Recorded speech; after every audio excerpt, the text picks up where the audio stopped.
कबीर,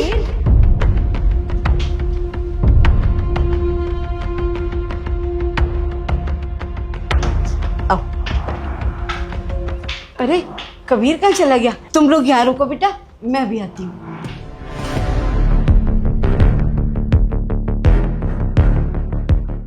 दीप्शी, ये देख कितने सारे पैसे रखे, उठा ले। पागल हो गई है क्या? और मैं कोई पैसे नहीं उठा रही, समझी ना? और तू भी ये सब मत सोच। हम पे पागल हो गई है क्या? ये आंटी तो पीछे पड़ी शादी के, वो क्या ही करवाएगी? सारा कुछ क्या है, जिंदगी बर्बाद हो जाएगी। इतने सारे पैसे रखे हैं यार, ले लेते हैं ना, जिंदगी भर ऐश करेंगे। बता। तुझे मना कर दिया ना मैंने, जिद क्यों कर रही है फालतू की? ठीक है, तुझे नहीं उठाने तो मत उठा, लेकिन मैं पैसे ले रही हूँ। और अगर तूने किसी को बताया है ना, तो तेरी वो वाली बात मैं सबको बता दूंगी, समझी?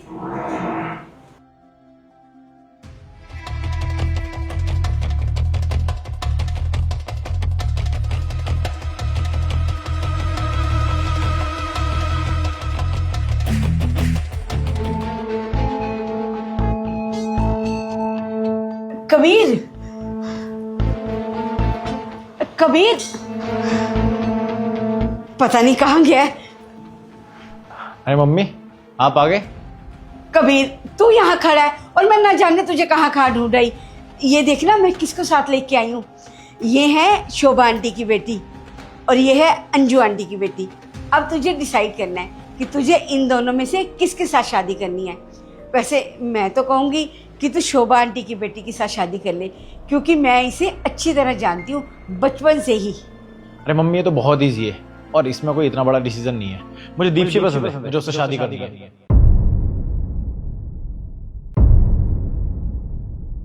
क्यों बेटा, तू तो इसे इतना जानता भी नहीं है और मैं भी इसे इतना नहीं जानती। नहीं मम्मी, मुझे ऐसा लगता है बिल्कुल भी अच्छी लड़की नहीं है, ना इसके अंदर कोई संस्कार नजर आ रहे हैं। और मुझे ऐसा लगता है कुछ टाइम बाद ये आपके साथ भी बदतमीजी करेगी, क्योंकि मुझे इसका नेचर भी अच्छा नहीं लग रहा है। कबीर बेटा, तू ये क्या कर रहा है? मैं तो इनको तेरे रिश्ते के लिए लेके आई हूँ और तू यहाँ इनकी इंसल्ट कर रहा है। एक्सक्यूज मी, बहुत हो गया। आंटी जी, आप यहाँ रिश्ता करवाने लेकर आई हैं या फिर मेरी इंसल्ट करवाने के लिए? देखिए, मैं किसी की बातें नहीं सुन सकती, मैं जा रही हूँ। एक मिनट रुको। मेरे पैसे? मम्मी, मेरे पैसे कहाँ गए? यहाँ से 4 लाख रुपए थे यहाँ पे। मुझे बहुत अच्छे से पता है वो 4 लाख रुपए तुम दोनों में से किसी ने उठाए हैं। ओ हेलो, तुम ज्यादा नहीं बोल रहे हो क्या? देखो, अपनी बदतमीजी ना अपने पास ही रखो। तुम्हारे 2-4 लाख से ना मेरा कुछ नहीं होने वाला है। आंटी जी, समझाओ अपने बेटे को, कितना बदतमीज है ये। अरे बेटा, तुझे पैसों की पड़ी है, पहले तो ये डिसाइड कर ले कि तुझे किससे शादी करनी है। मैं इनको तेरे रिश्ते के लिए लेके आई हूँ। ऐसा है, यहाँ से भी कोई नहीं जाएगा। मम्मी, आप वजह पूछ रहे थे ना कि मुझे इससे शादी क्यों नहीं करनी। मैं आपको बताता हूँ, क्योंकि एक नंबर की चोर है और बहुत ही घटिया इंसान है। यह हमारे घर में रिश्ते के लिए आई है और मेरे बैग में से यहाँ से इसने पैसे उठा लिए हैं, और आप बोल रहे हो कि मैं इससे शादी करूं। बेटा बस हो गया, अब ना चुप आ जा तू। मैं इन्हें तेरे रिश्ते के लिए लेके आई हूँ और तू ना जाने क्या क्या बोली जा रहा है। अच्छा मम्मी, इससे कोई फर्क नहीं पड़ता है आप कितना किसी को जानते हो, क्योंकि इंसान की सच्चाई ना उसके चेहरे पर लिखी नहीं होती। और सबसे बड़ी बात, मैंने अपनी आंखों से देखा है इसे चोरी करते हुए। और आपको क्या लगता है मैं क्या यहाँ पे झूठ बोलूंगा? सुनो मेरी बात, कहीं जाने की जरूरत नहीं है। अभी के अभी वो पैसे निकाल के यहाँ पे रखो, नहीं तो मुझसे बुरा कोई नहीं होगा। और तुमने अगर नहीं दिए ना, मैं पुलिस को कॉल करूंगा, समझी तुम? नहीं, आप पुलिस को मत बुलाइए, मैं पैसे दे देती हूँ।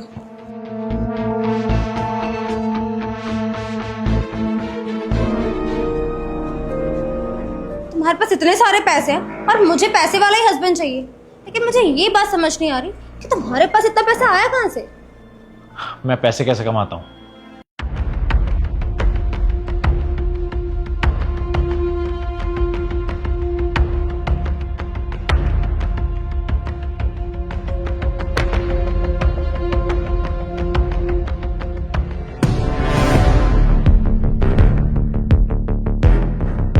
तुम्हें क्या लग रहा है, तुम अगर पैसे देख के मेरे पास आओगी तो मैं तुमसे शादी कर लूंगा?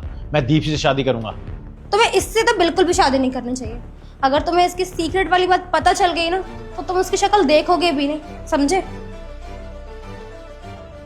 वो कबीर, मेरा पास यही था कि मेरा पहले किसी से अफेयर चल रहा था और उसी चीज़ की फ़ोटोज़ हैं इसके पास, मेरी पर्सनल। तब से मुझे ब्लैकमेल कर रही है। मैं बताने ही वाली थी तुम्हें, बट टाइम ही नहीं मिला तुमसे बात करने का। उससे पहले ये सब हो गया और मुझे इस बात का बहुत अफसोस है।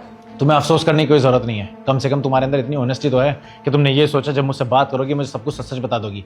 और दूसरी तरफ ये है, चोरी कर रही है, सामने से अपना रियल फेस दिखा रही है कि पैसे के लिए मुझसे शादी करना चाहती है।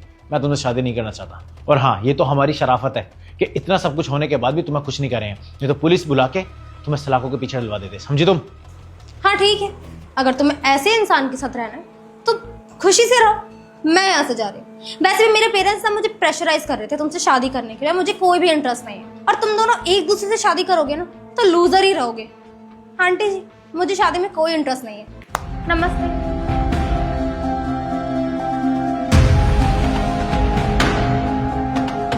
मम्मी, इसको जानते हो आप, इसके घर वालों को जानते हो आप? आपने देखा है कितनी बदतमीज है, आपको छोड़ देती है। ठीक है बेटा, जो तुझे पसंद है ना तो उसी के साथ शादी कर। वैसे भी किसी की शक्ल पे तो लिखा नहीं होता कि कौन कैसा है। प्रदीप जी, तुम्हें परेशान होने की जरूरत नहीं है, मैं शादी तुमसे ही करूंगा।